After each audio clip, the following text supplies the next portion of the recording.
Job is a wealthy and righteous man. Wealthy siya. Dati kasi, pag mayaman ka, sagana ka, hindi siya ibig sabihin na madami kang pera.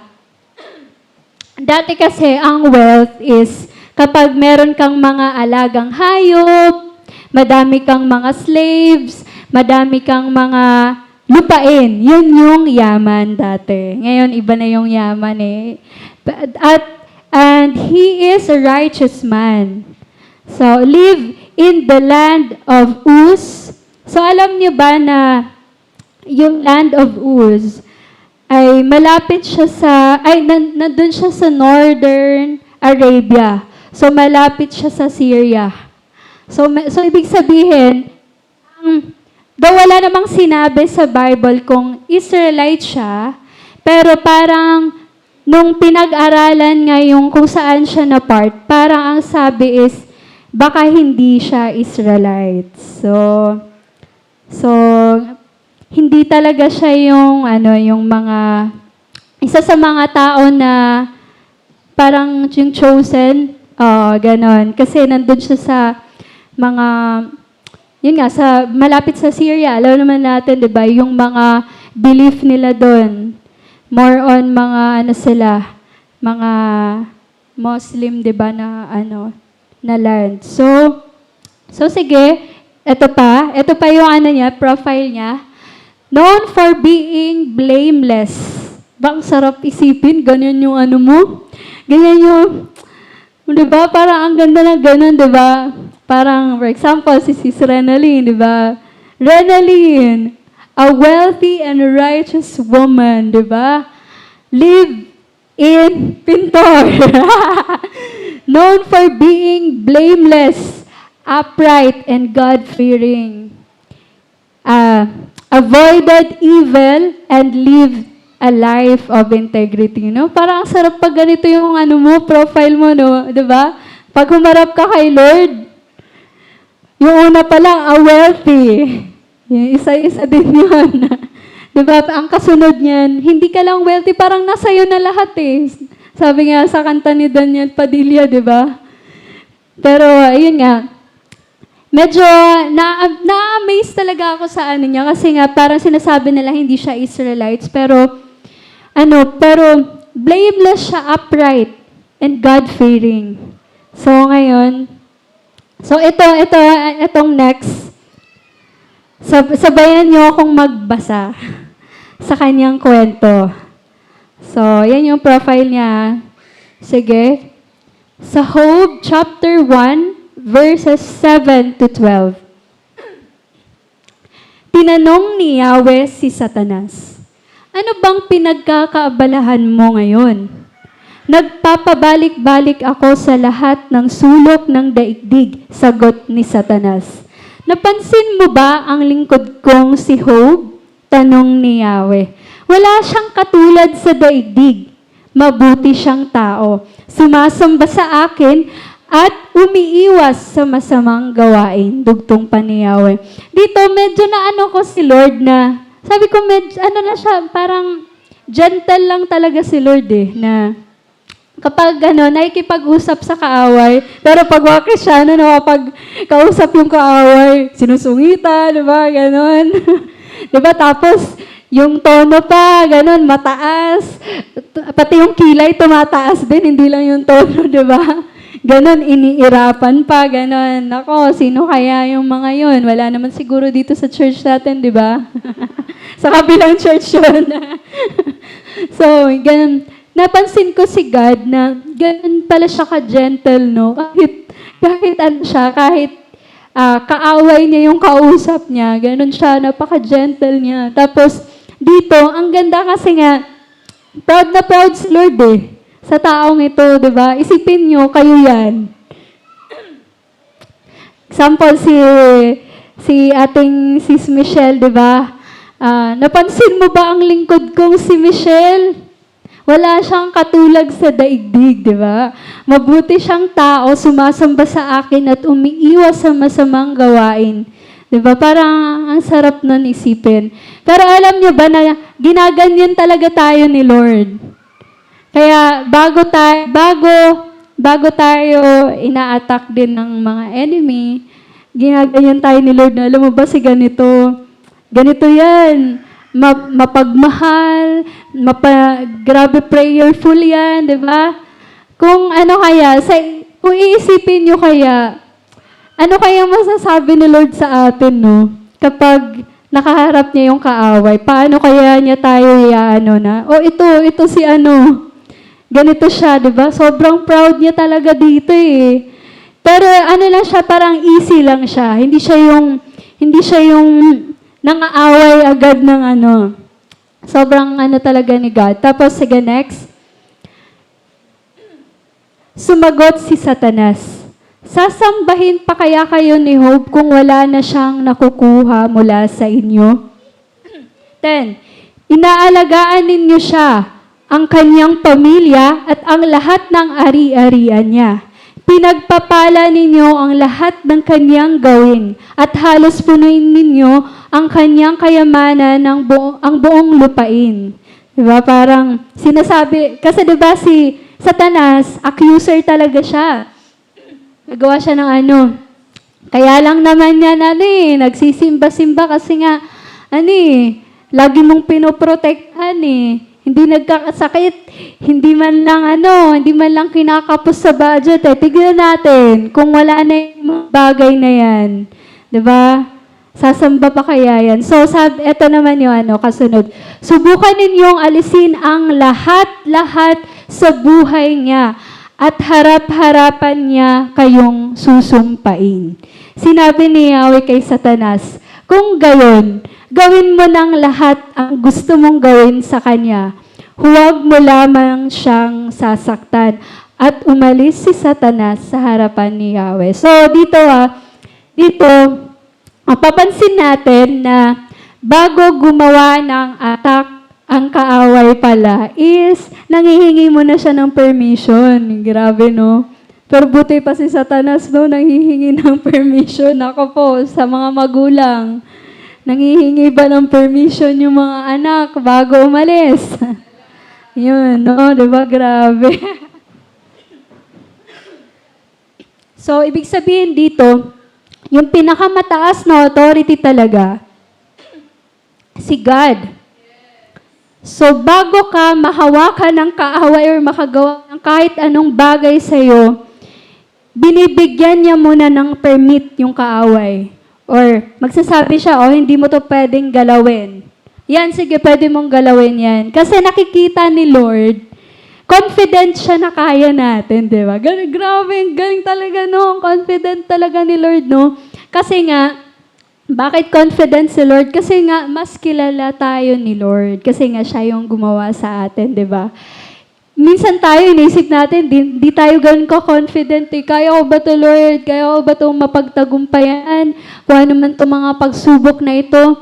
Pero si Lord, kapag hinahayaan ni Lord na mangyari yan sa buhay natin, nang may permission niya, ibig sabihin, alam niya na kaya natin. So, next po. So, ito pala yung mga nawala. So, di ba kanina nagkaroon ng conversation si God tsaka si Satan. Tapos pinayagan na ni God si Satan na alisin ang anumang mga bagay na meron kay Job. So, ito yung mga bagay na nawala. So, loss of wealth. Sheep and goats, camels, oxen, donkeys, and servants. Everything he owned was taken. So, grabe no. Ang dami niyang, ari-arian, no? So, basahin natin sa Job. Next po. Sa Job, chapter 1, verses 14 to 17.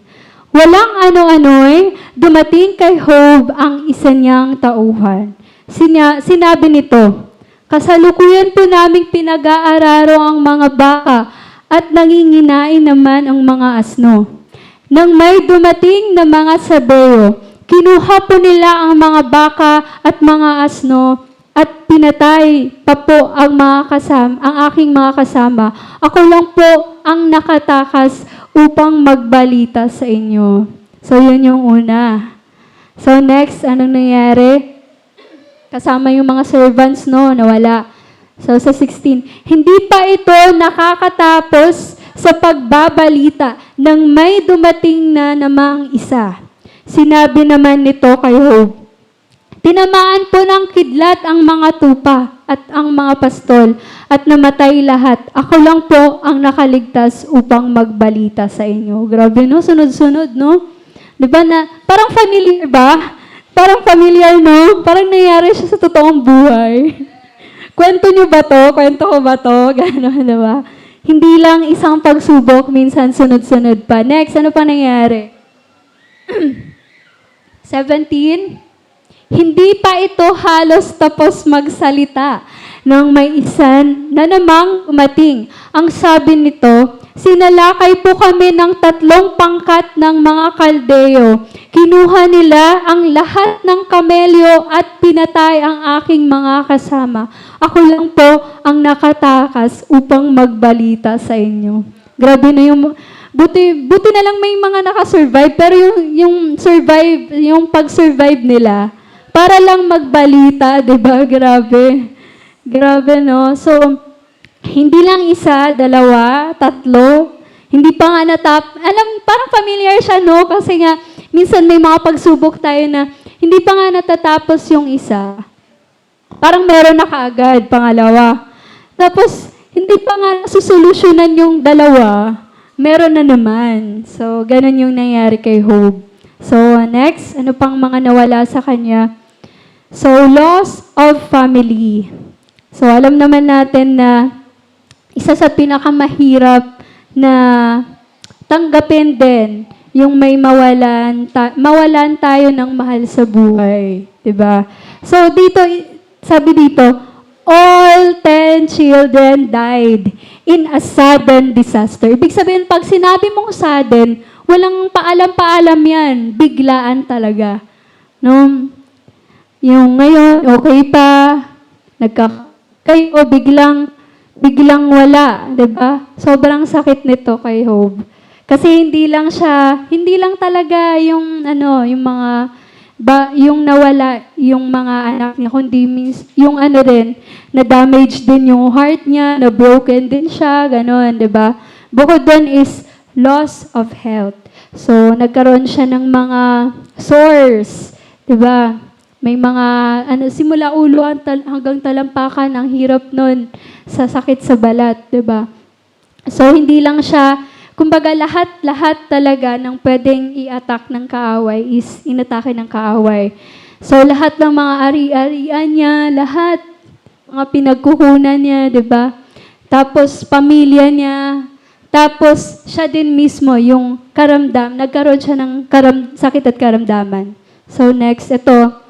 So, basahin natin, hindi pa rin ito halos tapos magsalita nang may dumating na namang isa at nagsabi, habang ang mga anak po ninyo ay nagkakainan at nag-iinuman sa bahay ng panganay nilang kapatid, hinampas po ng napakalakas na hangin ang bahay at bumagsak. Nabagsakan po sila at namatay lahat. Ako lang po ang natirang buhay upang magbalita sa inyo. Diba? Nakakalungkot. Next. So, pero tignan nyo yung response niya. Ang sabi niya, hubad akong lumabas sa sinapupunan ng aking ina, hubad din akong babalik sa lupa. Si Yahweh ang nagbigay, si Yahweh rin ang babawi. Purihin si Yahweh. Grabe yung faith niya, no? Hindi pa siya kung iaano natin, hindi siya Israelites, tapos ganyan siya, no? Grabe yung faith niya. Mas matindi pa yung faith niya. Tsaka isipin nyo, si Job, kung hindi siya Israelites, diba? Kumbaga, parang, wala din siyang mga naririnig din ng mga testimony na about ng restoration, ganun. Parang ang hirap din no?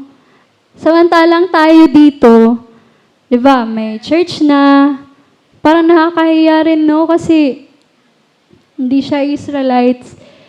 Kahit hindi niya wala siyang masyadong naririnig about sa restoration, Tapos, Grabe yung pagtitiwala niya sa Panginoon. Next po. Kaya ito naman yung pangalawa, itong sa katawan niya, para malaman talaga natin na nasa Bible to. So kaya umalis si Satanas sa harapan ni Yahweh at tinadtad ng pagnanaknak na sugat ang buo nitong katawan mula ulo hanggang talampakan. Naupo si Job sa tabi ng basurahan at kinamot niya ng isang pirasong basag na palayok ang kanyang mga sugat. So grabe siguro yung ano niya. 'Di ba? Hindi ko alam kung gaano ba katindi yung sakit na naramdaman niya. Ganun kasi nga naghanap pa siya ng yung basag na palayok, 'di ba? Para lang ma-ease yung niya. Grabe siguro talaga yung nangyayari sa kanya. Sige, next po. Sinabi ng kanyang asawa, "Mananatili ka pa bang matuwid? Sumpain mo ang Diyos at nang mamatay ka na." Grabe na, nakakatakot naman tong asawang ganito. Kaya piliin nyo talaga yung magiging asawa nyo. Sa mga hindi pa po nag-aasawa kasi baka mamaya ganito yung isasagot kapag may mga pinagdadaanan na, no? Ang lakas ng ubo, no? Ang sagot ni Job, ito yung sagot niya, hindi mo naiintindihan ang inyong sinasabi. Pagpapala lang ba ang tatanggapin mo sa Diyos? Hindi ba natin tatanggapin kung bibigyan niya tayo ng pagdurusa? Sa kabila ng kanyang paghihirap, hindi nagsalita si Job laban sa Diyos, di ba? Grabe, pero pag tayo, no? Grabe, no? Bilis nating di ba? Mag-give up agad, hindi na magpapakita sa church, di ba? Or minsan, hindi na natin kikibuan yung kahit sino, di ba? Or minsan, hindi natin papansinin yung kahit may word na sinasabi si Lord sa'yo, parang agad-agad na tayo, mag-give up. So, next po. Ito. Yet, Job's story does not end in suffering. So, naniniwala ba kayo na kapag anak ng Diyos, laging may magandang ending? Kung hindi man dito sa lupa, dapat yung sa langit talaga, eternally, meron tayong happy ending. Kaya dapat gawin natin yung ginagawa. Tutularan natin si Job. Sige, next po. So, ito yung after ng mga nangyari sa kanya, after Job had prayed for his friends, the Lord restored his fortunes and gave him twice as much as he had before. So, ipakita nga natin yung mga nawala at ang mga ni-restore.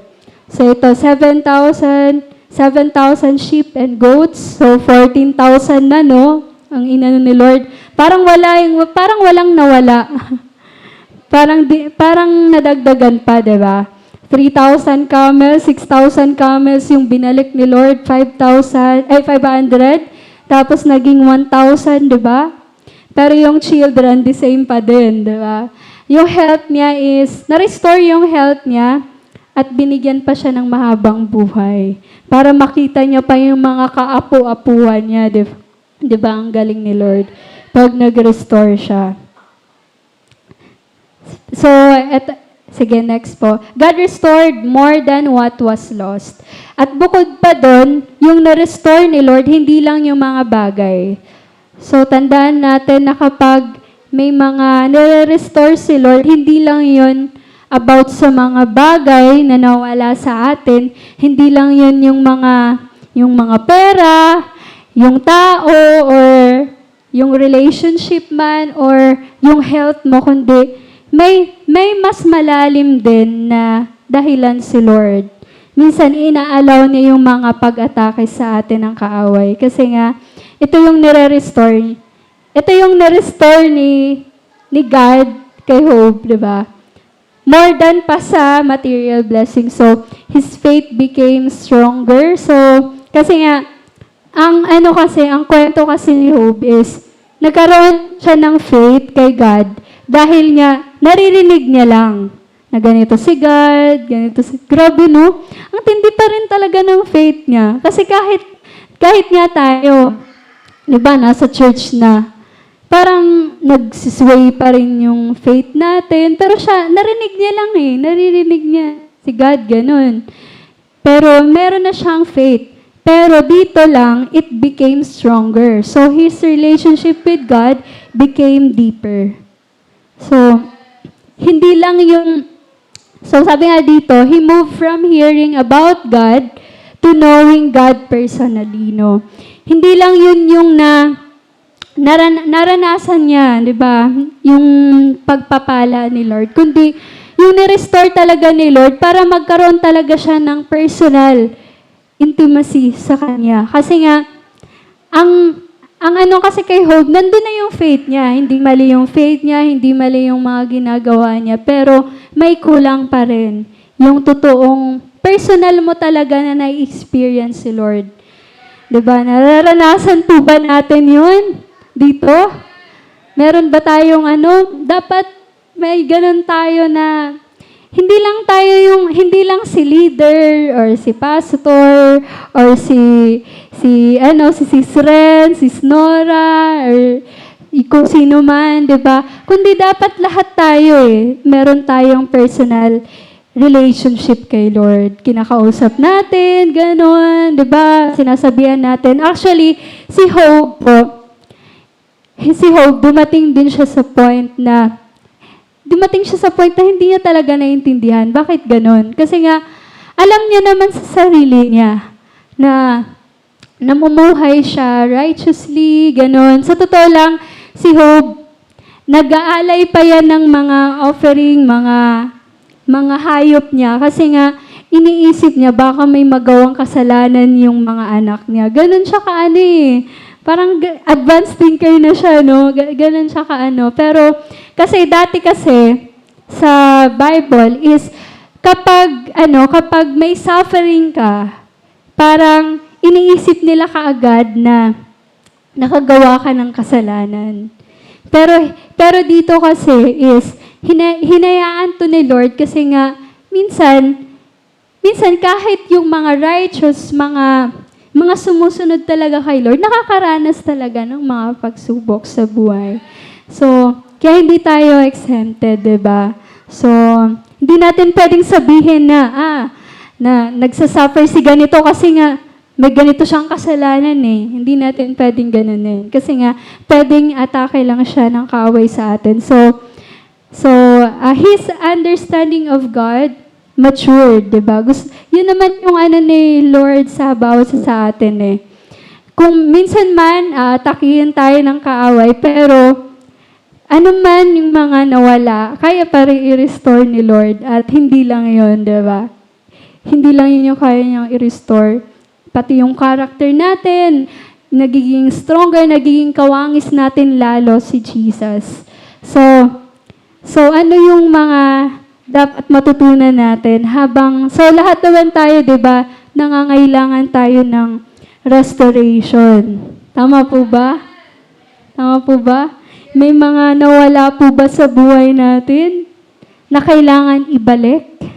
So ito po yung kailangan natin habang inaantay natin yung restoration na natutunan din po natin sa story ni Job. So, ang una po is wait. Una is trust. Trust, diba? Una is wait without losing faith. So, kailangan pag nag-aantay ka, hindi ka kaagad sumusuko, ganon. Hindi ka nawawala. Actually, mga last 2 weeks, talagang nire-remind ako ni Lord about restoration. Pero nung Sunday na nag-announce sila nung magpipreach na ako daw. Sabi ko na, Lord, tama ba talaga na ako yung magpipreach about restoration?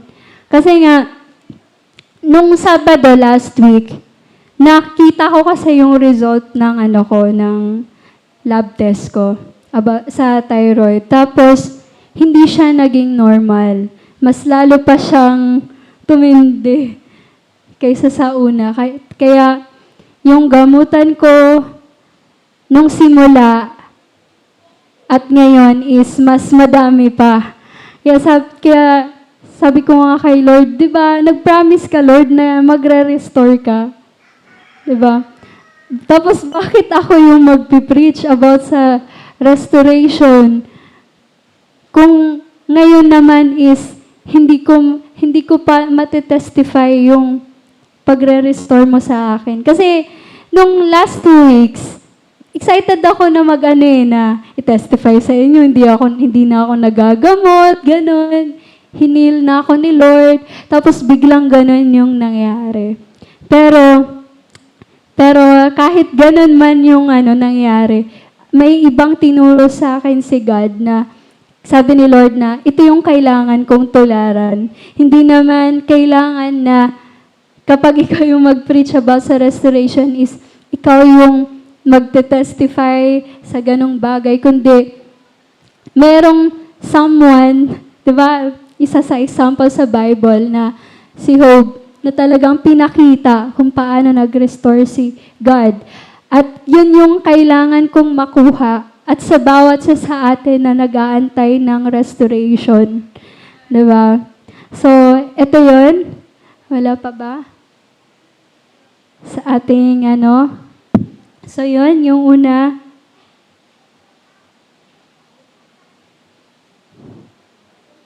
Yung una is, una pala is trust. Trust God even when you don't understand. So, di ba, minsan, kasi, mahilig talaga tayong mag-isip na tao di ba?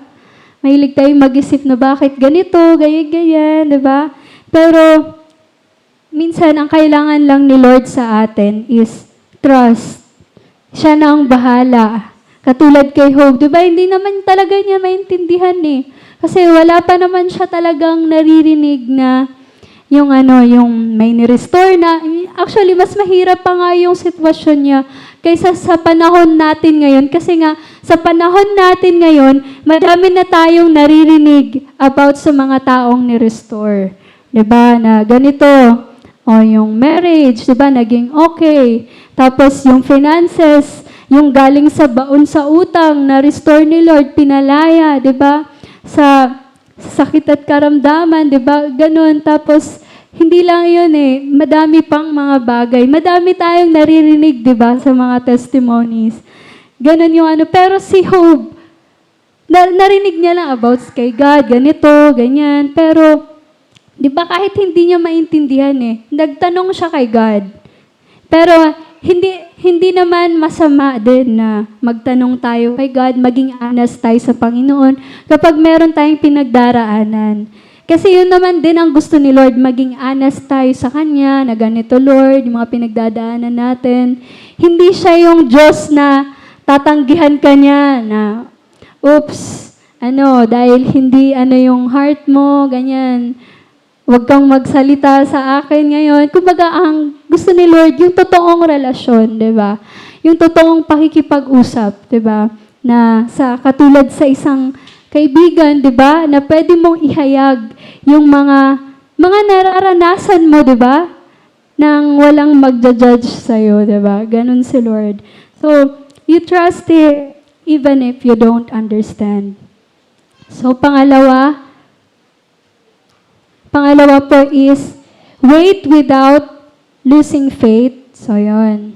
So, si Hope, hanggang sa dulo, nandun pa rin yung faith niya kay God. Tuloy-tuloy pa rin yun. Kahit ang dami nang nangyari. So, dapat yung nananatili na sa buhay natin is yung faith din natin sa Panginoon, hindi po mawawala. Kahit madami nang nawawala sa buhay natin, hindi dapat mawawala yung faith natin sa Panginoon. So, pangalawa is, Pangatlo na pala. Pangatlo is endure until restoration comes. So, ibig sabihin, tapusin mo talaga. Magpatuloy ka hanggang sa dumating yung restoration. So, sabi nga dito, suffering is temporary and seasons change. So, nung Friday na may kami dito, soaking. So, habang nagwo-worship ako kay God, nagle-lay down ako ng mga nagpo-pour out ako ng heart ko. Tapos, Lord, sinasabi ko lahat talaga ng mga mga pinagdadaanan ko. Tapos, ang ni-reveal lang sa akin ni Lord is, temporary lang yan lahat. So, parang sabi ko na, oo nga bakit ko masyadong iniisip. So, lahat din ng, anumang sitwasyon na meron tayo ngayon, di ba? Alam ko naman na meron tayong inaantay na i-restore ni Lord sa buhay natin. Hindi yan final, yung mga suffering natin. Hindi yan final. Kung ano yung mga nakikita natin ngayon, hindi yan yung final. Kasi may magandang ending si Lord sa bawat isa sa atin. Temporary lang yan, seasonal lang yan. At darating yung time na tayo din magiging katulad ni Job na magiging magandang testimony din tayo sa ibang tao. So, conclusion, your story is not over. What was lost is not the end. What was broken is not beyond repair. The same God who restored hope is still restoring lives today. He is able to rebuild what was destroyed, heal what was wounded, and bring beauty out of ashes. So hold on, because restoration is coming. Our hope is not in a life without trials, but in a God who restores all things in His perfect time. So naniniwala ba kayo doon na God will restore us? Hindi gusto ni Lord na intake tayo away, tapos nawalan tayo or nagkaroon ng damage sa atin, is hindi niya hahayaang ma-restore. Ang kailangan lang ni Lord sa atin is katulad kay Job na nagtuloy-tuloy, diba? Nagpatuloy pa kay Lord, naniwala, diba? Hindi nawalan ng faith sa Panginoon. Kasi sa ending, inayos ni Lord ang lahat. Kaya, yun lang, patuloy tayong magpatuloy kay Lord. So, huwag tayong mawalan ng pag-asa. Ang lahat ng ating mga nararanasan, nakikita ni Lord yan at hindi kanya nakakalimutan. Hindi kanya ini-ignore. Porket hindi nagbabago ang sitwasyon is nakakalimutan ka na ni Lord. Hindi ka nakakalimutan ni Lord. Hindi tayo nakakalimutan ni Lord at hindi baliwala yung mga nararanasan natin. At proud na proud si Lord sa bawat isa na nagpapatuloy kahit hindi pa rin nararanasan yung change, hindi pa rin nararanasan yung restoration ng Panginoon. So, lahat po inanyayahan ko na tayo po ay tumayo.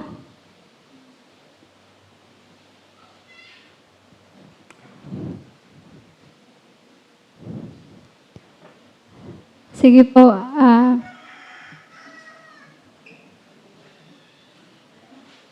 sige, ngayon po is tutugtog lang muna ako ng instrument. Tapos, may kipag-usap kayo kay Lord. Isipin nyo yung mga bagay na nawala sa inyo. Yung mga bagay na hinihiling nyo ng restoration sa Panginoon. Tapos, after nun is sabay-sabay tayong mag-pray.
ang bawat sa ngayon na inalala po natin ang mga bagay na nawala sa atin, mga bagay na i-restore na nangangailangan na restoration. Ngayon naman, ang bawat isa, inanyayahan ko na tayo po ay mag-declare sa Panginoon. Ano man yung mga nawala, yung fire ba natin sa Panginoon, first love ba natin, yung faith ba natin, yung trust ba natin sa Panginoon, ano man yung mga bagay, tayo mag-declare sa Panginoon. Sabayan niyo po ako. Father, I believe that what the enemy has destroyed in my life is not beyond your power to restore. You are sovereign above all. You are the God who sees every loss. You remember every tear, and you restore in your perfect time. Next po. I declare what was broken in my life will not remain broken. What was lost is not the end of my story. My waiting season will not become a permanent season. I declare that my suffering has an ending because seasons do not last forever. Winter will not remain forever in my life. You are the God who changes times and restores what was lost. Lord, restore what has been taken, heal what has been wounded, strengthen what has been weakened, and complete what you have started in me. Like hope, I believe that you are able to restore more than what was lost and bring me into a deeper relationship with you. Lord, I refuse to give up in the middle of my process. I will wait with faith. I will stand with hope. I will endure with trust in Jesus' name. Amen. Hallelujah, Lord God. Pinupuri ka namin, O God. Pinapasalamatan sa pagkakataong ito, Lord God. Alam ko, Panginoon, na ang bawat isa ay napakinggan niyo, Lord God, sa mga hinunaing, Lord. Nakikita po lahat, Lord God, ng mga bagay, Panginoon God, na winasak, Panginoon, at ninakaw ng kaaway sa bawat isa. At alam ko, Lord, that you are able to restore everything, Panginoon, dahil, O God, ito ang pangako mo, Panginoon. Kami ay iyong mga anak, Lord God. Salamat, O God, sa mga salita mo, Panginoon, na nagbigay sa amin ng pag-asa, Panginoon. Dalangin namin, Lord God, anuman, Panginoon, ang aming mga narinig, may tanim ito sa pinakamatabang pata ng aming puso at katulad ni Job, Panginoon God. Patuloy kaming aasa sa inyo, Lord God. Patuloy kaming magtitiwala sa inyo, Panginoon God, at magpapatuloy hanggang sa dumating at makita namin ang panahon, Lord, na i-restore mo ang lahat, O God, ng mga ninakaw at nawala sa amin, O God. Maraming salamat, Panginoon. Sa iyo ang mataas na papuri at pagsamba, pagdakila at pasasalamat sa tayong pangalan ni Jesus. Amen.